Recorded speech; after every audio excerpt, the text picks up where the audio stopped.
Plan আন্দোলনৰ প্ৰথম শহীদ সুজিত নাৰ্জাৰীৰ মেমৰিত এটা ফুল ফ্লেজেড ষ্টেচু আৰু এটা পাৰ্ক নিৰ্মাণৰ কাৰণে আধাৰশিলা স্থাপন কৰা হৈছে।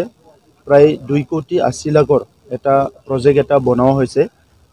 সুজিত নাৰ্জাৰী শ্বহীদ হোৱাৰ পিছত প্ৰত্যেক বছৰে নিখিল বড়ো ছাত্ৰ সন্থাই তেখেতৰ মৃত্যু দিৱসটো 12 জুনত পালন কৰি আহিছে।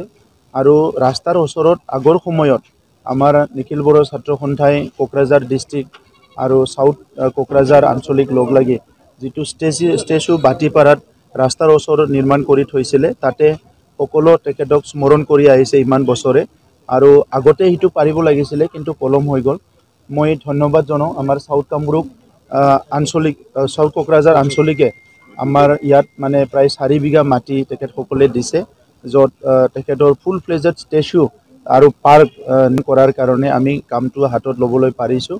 আৰু আমি সকলো আনন্দিত হৈছোঁ যে এইটো আগতে কৰিব লাগিছিলে, কিন্তু পলমকৈ হ'ল, কিন্তু আজি আৰম্ভ কৰিব পাৰিছোঁ।